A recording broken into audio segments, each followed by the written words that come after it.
Christopher na nkasa na yenwie ye bone a yentimi mfokyire ni mu nka se a yenwie we ade a wo ye no enye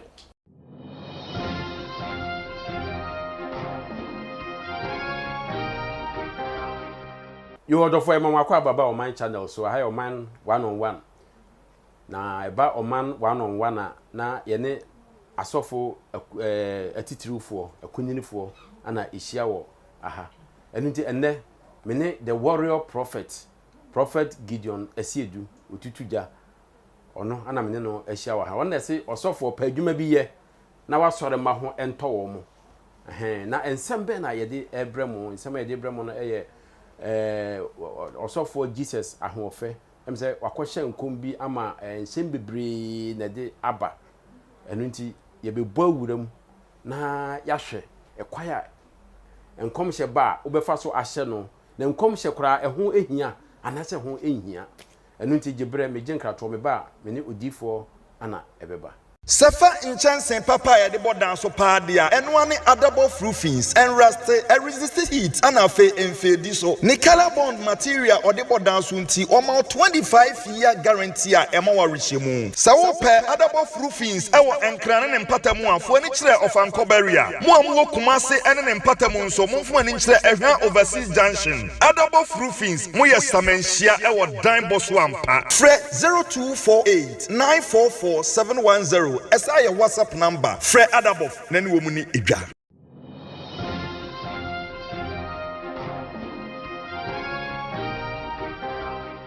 yo do for ye mamo akwa babium na answer na no me de odifo number to dwa se dwumadi kwa wie na opese won frɛ no ene no entwetwe nkomo bibia ho fa sunsunsem ni bibia wutumi afrɛ no frɛ na obenya abotane wadi nkomo kama number ni 0553 733 808 0553 733 808 odifo number odifo ohene akwaba mejo so pa na pomu aw yehu an nabofo adaworoma ye ho odin kasa e da otwe diampo ase eduru bi na abe simitrim we you say osofo pa adwuma bi ye na onsore ma ehunto wo on say drum bi a ye difo ntete difo no no mo ye nyame adwuma yeso no mo san ye o mu nnuma ye den eka ho but enne edifo no de nyame ferempe no chedem na wo hyedem ma wo yere wo ma no yere no ma no be den didi eno ni asem no enye da bia no bi benye sika no de bebrɛw nti pedwuma bi ye so te ase na emfa yedie ne nkoso onye den embrɛw abre na bri ni nara no wodifo opowo dwuma ana wo bibi kakra ye no aya na onkasa bibiri sa okay so te ase the moment ye woni adwuma ye ebia wa wo be ye 5 wo hyedem mu guso wo woni adwuma ye a adwemboni beba utirima mo akɔhye nkom toro yes uni adwuma ya bonsam ya bopa so te ase na no da hɔ kwa keka nsɛm tino ɛyɛ no wo adwuma bi ye ana so wo afuo bi na ebia wonye mmoa bi ya ka hunu sɛ enu busumi nsia na ase busumi num no ebe yie ama wo to so no atɔ wanya sika ntino Ghana fo asofo bedi asofo padwuma yi campaign ba ye omun som de me so omun som no bia padwuma binye na yenya yedin bo yes esese ye koso ye campaign no yes me de bae so je me nko na ya me hye nwuram ne me do bia me so masene ntino esese omu be so masene ni nyina padwuma bi ye si nyina padwuma bi ye ne da enya so de da no ye gu afuo mu do anase ye bibie shop bi ni ye timu ni ye adwuma sa ansam keka de be chi we bewu ade be chi we be bodam ade chi we be yese no ma fase bra no enya de beba because obi ye busy titi mirimu no Abraham no mu nyina no mu ye difo no so no mu ye adwuma okay nokre ndise no campaign no difo say o de campaign na ba me so masene ma campaign no enimu ne dimu a me fi say ebeboa na obi so o pasase adọ no so mema ni bi obema na sase ayo so fo o pasase adọ no mema ubi ni we wa adọ odifo area be na wo wo ensawam teacher man te kwan so so highway na asofo we de mate we de excuse bi anim o so obema mo asase o pasase obema mo asase adọ inimse de kuaye so esi eti because udua eburo ba kwa obedua yo benya ye bebre odi for answer na nomte yen sofu Jesus ahofe em se wakwahye nkom bi ama ayensem bebre sisi kura no ama ebinom ka se enkom hye kura no eni kwa se difo hye nkom bi yesi IGP kura nso abeka se enkom hye na ebeba no edrum bi esese o mechechire mu ne enema bebre enu nti waye odifo yi minim se wo odifo kese awo oman yi mu wo susu se enkom hye obechire mu kakra enkom hye ne ye kan enkom hye ya dom achede okay adom achede ne gu ahoro obi ane ne de yesi sunsum akuaku obi ani n'adwuma abofo mpempem no obi ani n'adwuma a woye den woye ebi die eyediye ebi die enkom hye ebi die enwomto ebi die ya yaresa ebi die so ye nsempaka na dia ma Ghanafo ani efri nkom hye so ana so mo atake asofo nkom hye ne se ene we bekasi ade be chine sofo we so bekasi si nyame oye honhom baako we see has be win we see kotoko be win yes eno na ama enipa binom de wo mani ayeden esi asofo so okay but nkom hye de wo ho wo se nyame wo nye bibi age se wo yi a kire ne nko adifu ansa enti wo ye nyame difu a nyame be yi ni kiri mu po asem ayeden a kire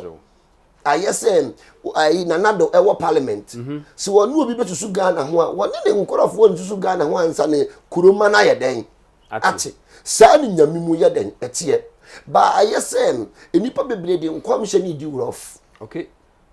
na ma enkom hye ni ayeden aba form no because na ebedu mire bi 31st no bia be hye nkom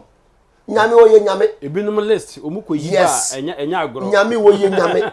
enya 31st nko ano kasa wosi obi ntimi misa no de wonu urade pe no oye enkom hye wo ho so dia say Ezekiel ko nyame ma ne hye enkom gu no mpa ho akokwa mpo so dia say enti nkom hye de wo ho kom hye wo yesunsum ade nyame timi yi kire e wo da yesum otimi so yi kire anikan so obi wa nadom achede no nkoda ansa mi za metiwa menna ade bi ye bekoso bia me hunu etwa kire me se de ye film ayeden a kire wo no but the moment ye nkom hye ne ebeba no wo a wo ye odifo no ebi wo ha nyame yi a kire wo nko won ka achiko ka kire manzan so ti ate sa de nkom hye ni bitie wo ye kire wo nko a won ka ncho ko fako mansan ana se nyame yi obi hu ade eche wo fa wo na nyame yi hu ade ekere me a esese mehwehwe wo okay na me ba wanim ade ese ni nyame aka kere me yo sei ni sei wo be ya na waye wo nye soso a na wo odifo no waye den watena wo ba bi ba se enkom hye beba ebi nyame be yi obi hu ade ekere no de abetena radio station so na wo ka no entwe yi eno na manfo ebu enkom hye anim nimtia no because kura odifo nim no kuro ne ebo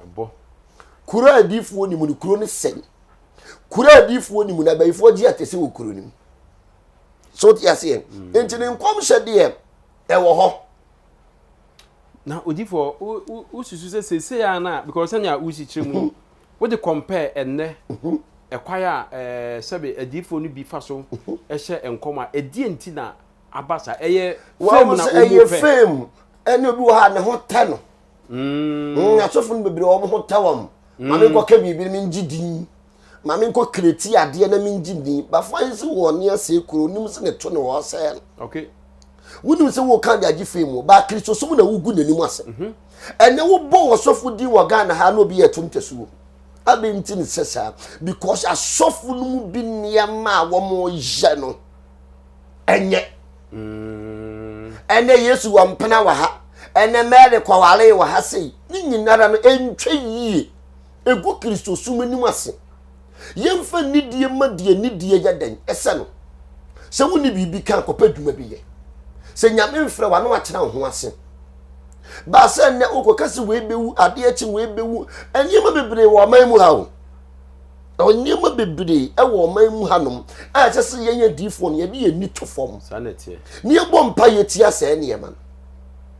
odifo nti no wo hwe ye nsofo pani Jesus ahofem komsha okọ hye ene ekwaya emra ede no e fa so wo susu se eye fe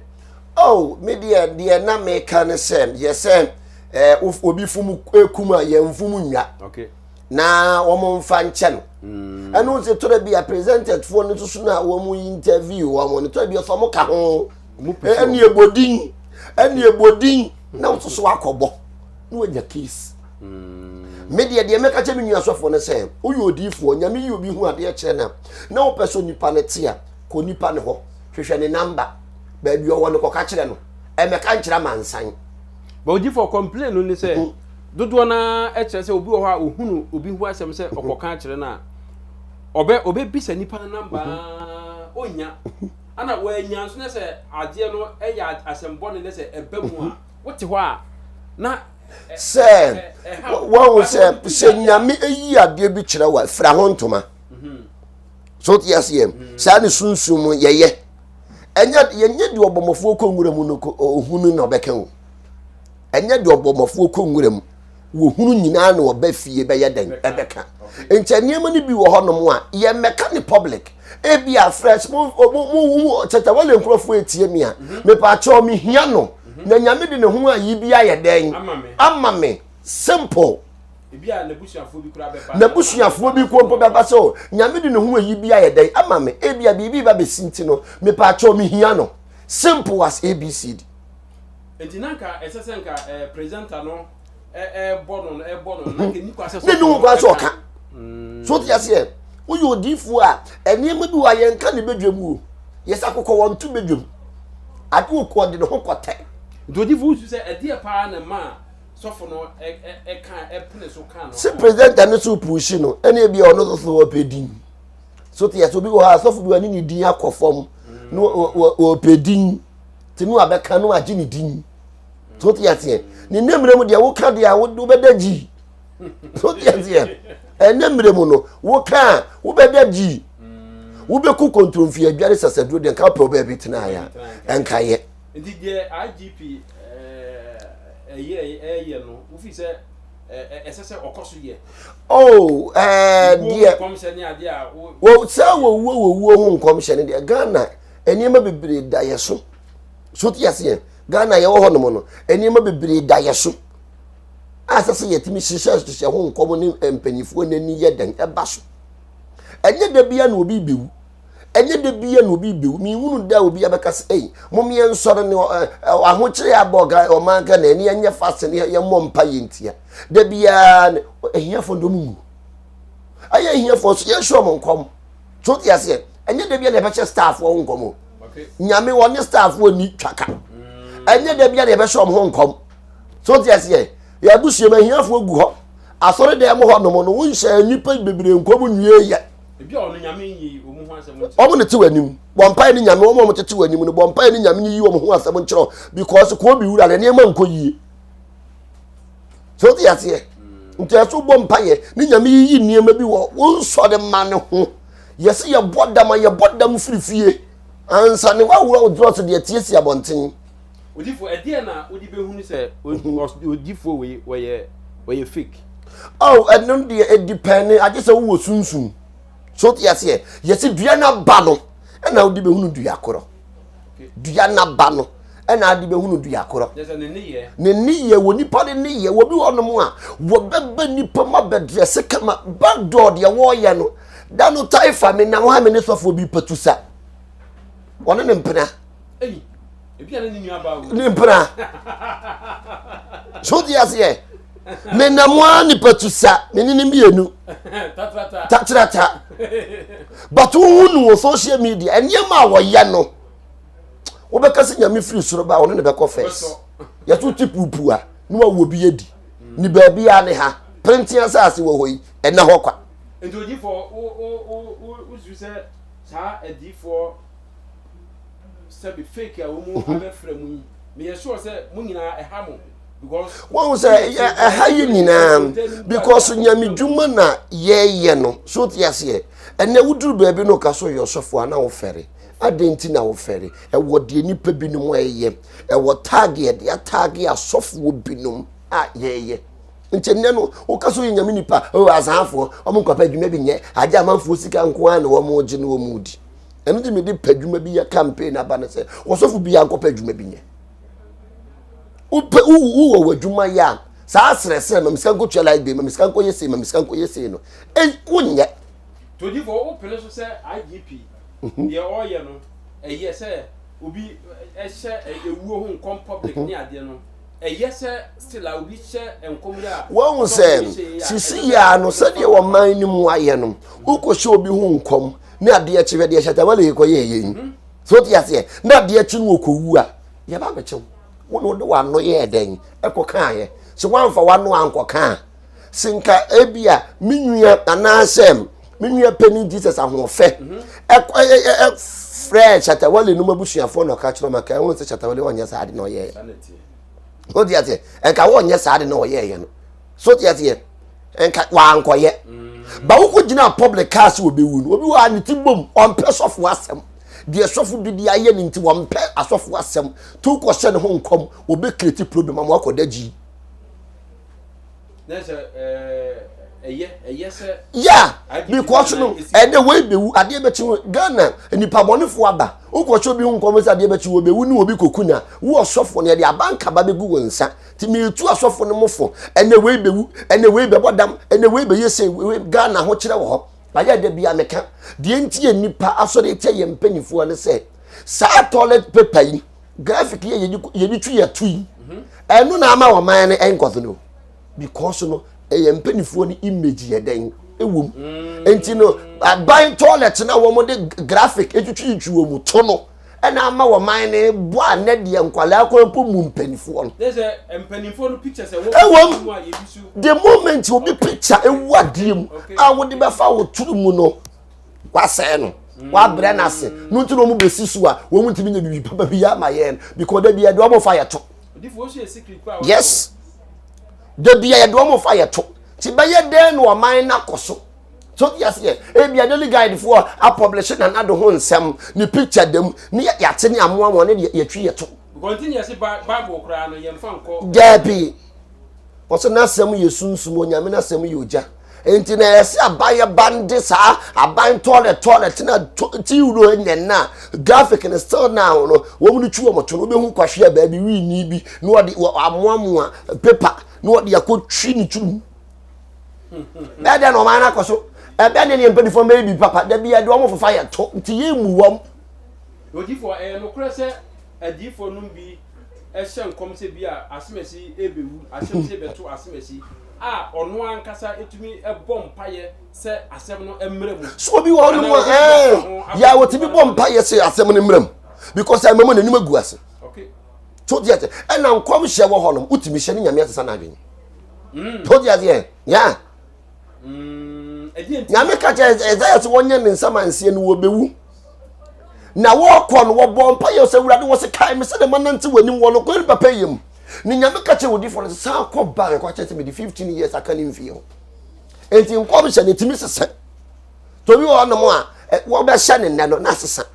esesa so a yese wo ba out sa be kan foforo se mebua nyame aka che me se nkom hye no mebua nti no yes san so ti ase ye enti no se e bia se me na ma hye nkom ne me hwe ne nkom hye da mo se me nim agu ase enti ase me make sure se nkom hye na ma hye ne ba ye den but odifo bi no e ka se IGP senya oye na se o ka adifo bi adifo ano atum be de mesra IGP ni se na dwuma ne wo ye no wonye dwuma no wo amra ni obi ya amra de di obi ya okwa brotiri a president fo nyina amra di wo ho di ase enya asofo wonko a so di ase wo ma amra ni obi ya obi bia amra no wo betomu no wo ma ni no oya ne saade ya ye bebo na baso oye sa ye nkase osoreti Kristo so no nzem un sorenti Kristo so mo se menye bone wunti ma mekere me nkotum se menye bone na ibia wo ba bekekere ne na se wa ba no de wani betisi asofo so ene okochi sofo we ade che okochi sofo we de no de wo attack Christianity nyame so betua wo ka ba se wa chi asofo tu ya chi no mo ye dan Sa so for no mo ye den. So mo ye bibi nti ne ye kire wom. Mete we ya me ye bibi ya be kire me. Si ye me kire me. Se mete wo kwa no be kire me de ya. Eno de wo attack Christianity. But se me nya hwe na wo be kire me de ya no ne ye be ka se wo ene agipi wo ba ye wo de wani si akiritofu so. Eno de ye be bo le so mpa ye pa. So dia se but se wo bi ye bone na wo ma mredi ni dia. Ende oni pa ko na Odifo ya mo ye adifo mo te se odifo bi a onye papa sebi onye papa ana odifo bi a sebi se je kan no oye fake na ne hontoma epa ya mo ye adifo papa eye mo de won se Kristo sumo no aye bola sija o be ka se nso ne didi ase na eso Kristofo na nkasa na yenwie ye bone a yentimi mfokyire ni mu nka se yenwie we ade awo ye no enye so tiase ye tese won ze moziremifo won wo mo panin okay aya da bia meka meni hunu ebia meni fredi mi hunu ye Kristofo ni ye mu se ye nyu Kristo ni ne ye fit se ye papa chief imam ye timi ko ne hokoje advice so tiase Kristo somo no ye no ye ho Pentecost fu hunu presby fu awa mo nchia we hunu we ya awa mo nchia yeso nyame ba ko na ye somo no nti ye ma wodo ena ye ho ni ye nwia ye bone a ye nka nkire no se wasore ba ye bone no na wo so fofofra fe ne se mo badwama mu nya no mo na me ho odo nim okay ye ntimi nka bone ye nim ene ye ne aye gu so te ho ya nyame wo tuatua ye kan to dia se enu ntino mo ho se mozramifo timi di ye kire Kristofo because wo mu di nyame ahyede so ade ye nyame mpe no enu na ye kire wo ye kire nyame to dia se nyame so ma ye ni preko ba Kristofo ye ni preko mozramifo mu ni preko enti die nyame mpe no enu na ye Kristofo ye enu no ye na ye gu so de ma ye before na preko ye obi ayipa obi chief meat pa ya nyame se wo kan Isaiah wo so kra bi obedi preko mani be sa no na metua ne ka because wo mo se ahonbone na etukogu sa preko no sa preko no nyina kogu ewu enu nti wo mo ba ye de efim ye ni wo mo ya enti no no nyame no so ma wo bi ye enti eye na chiwade adan na ade nyame mpe no ye kire no enu ye ne bebebe on ti mozramifo mu ne ye kiyan Kristofo aduan hey no mozremi ni bi a woye papa kramoni bi a woye papa woni Kristo ni aduan da because onim si preko wo kwanse ene mo apreko ye mo chief meet no masumu a oso odifo mse ye bre no ya ye bre no tabia wo ba ha bisi me bisa wo me hu se wo she atade tenten different the good come so different especially the good come bright colors one say your authority colors and odifu bia no eseso hunu colors and numbers and works a lot and the day bia the planet audition black your authority violet your authority white yellow green blue your authority colors and the sunsum bia ne color wa ye den ope and the bia ne color sese wo she to favor the day the bia ne color sese wo she to favor the day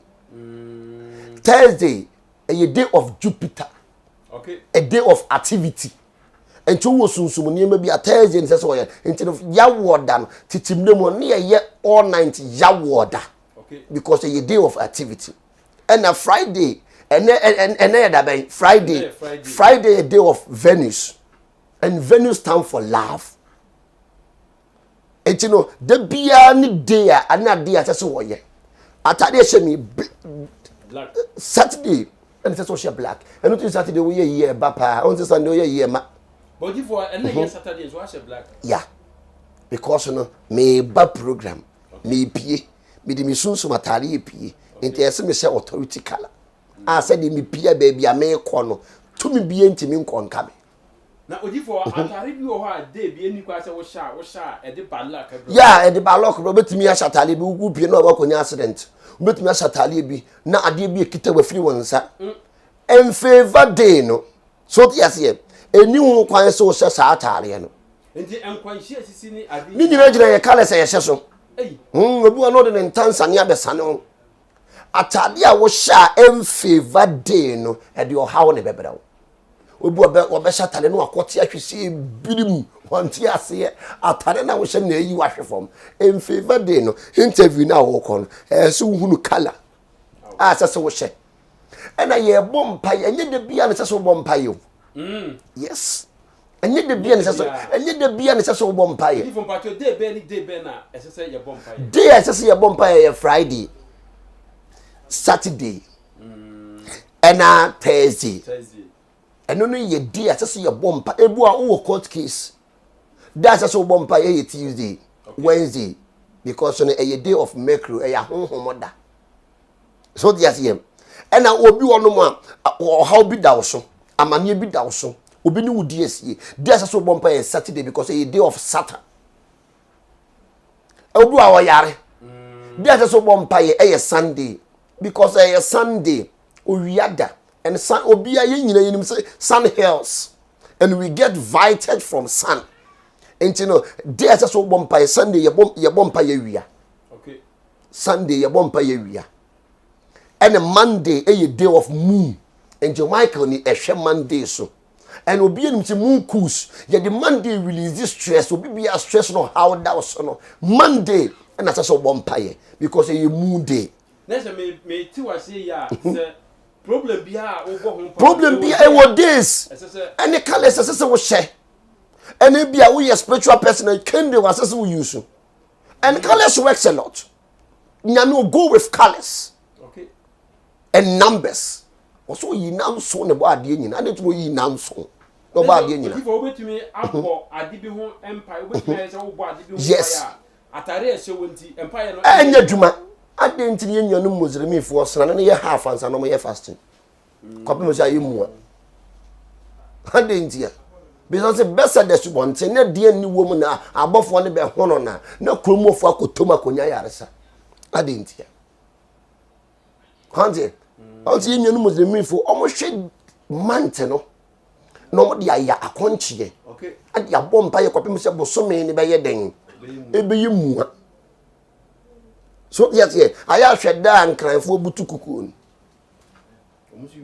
omu yusu tawe because Muslims omu yusu data ye yusu natural one yes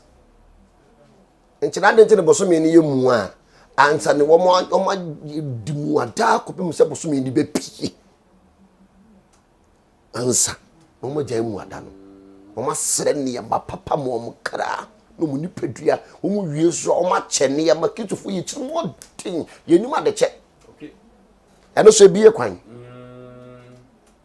no di for ewo color bia sa color ne de eno no eye badla color what asha yeah color be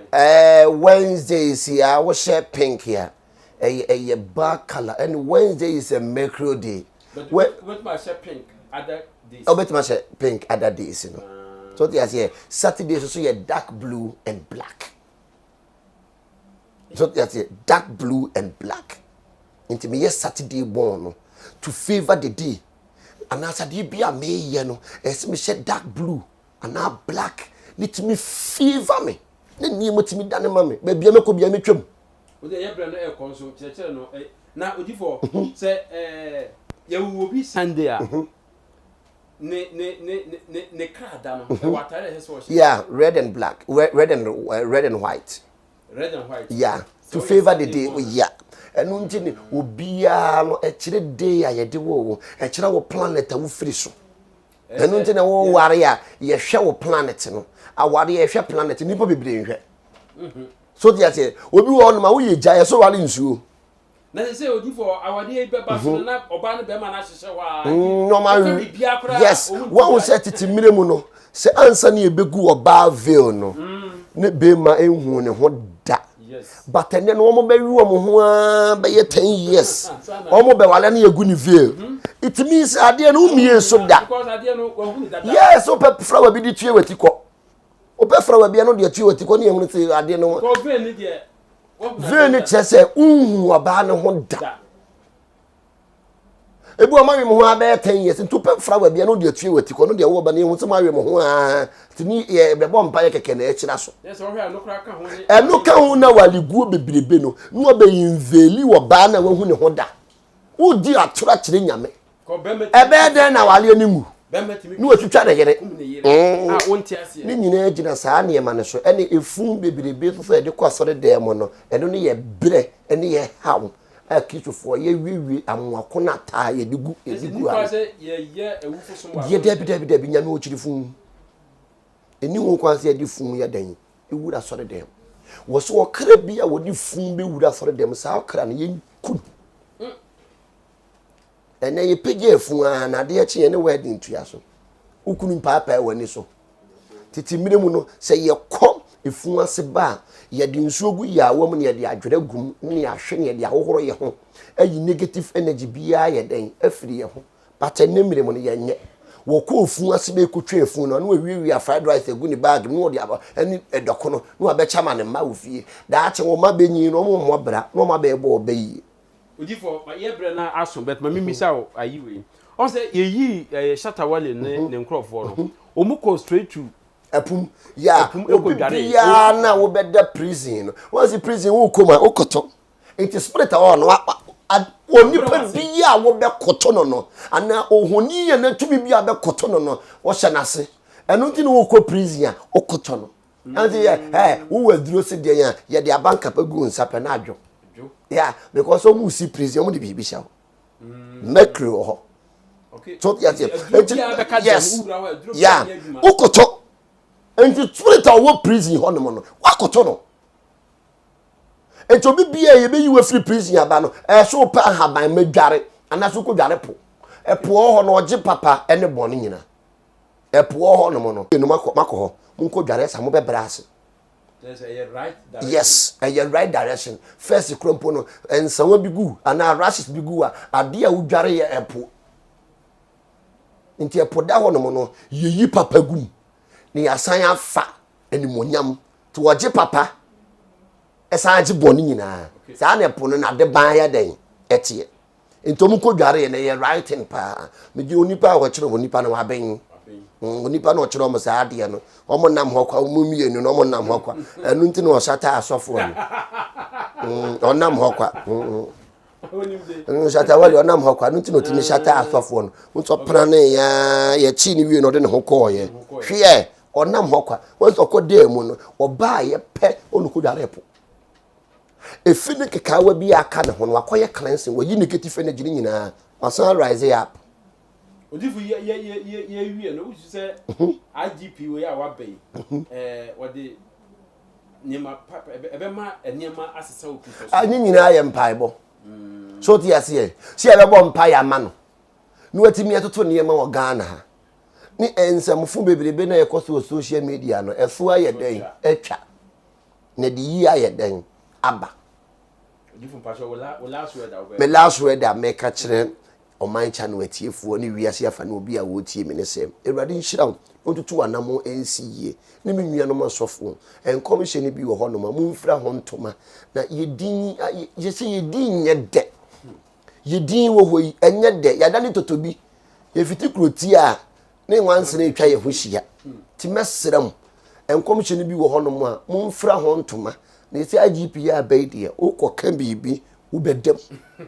ukom wankom a 1 week na 2 weeks de ubekum nto bia anhwe ne ho so yie no bia mpesunsum mu neema pe wosofo woni mu de na won kyerɛkyerɛ wo neema medi ne wɔ prophet gidi no for yesiro na afem odumu tata miawu aka osofo pedwuma bi ye na won sore ma ho nye dai entowom obetimi follow me wo Facebook Warrior Prophet TV erade nhyira stay blessed before Amen. Amen. Amen. Amen. Amen. Amen. Amen. Amen. Amen. Amen. Amen.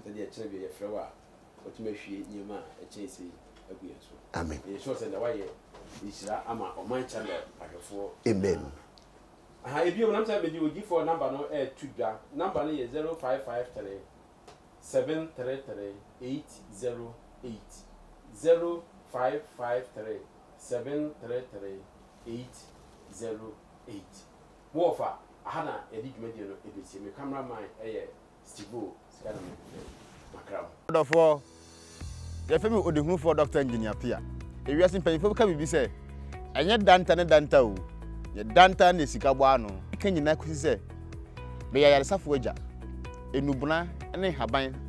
and I'm Kaboom. I'm the Sayare, a boy would depart over me. Yare P in the Henipa or Wasasso. Oh, your bad as I'm an Abia to wa, but modern Bramin Jane. Now, meeting the Habine to Trajo, while we are here, your full problem. I was some.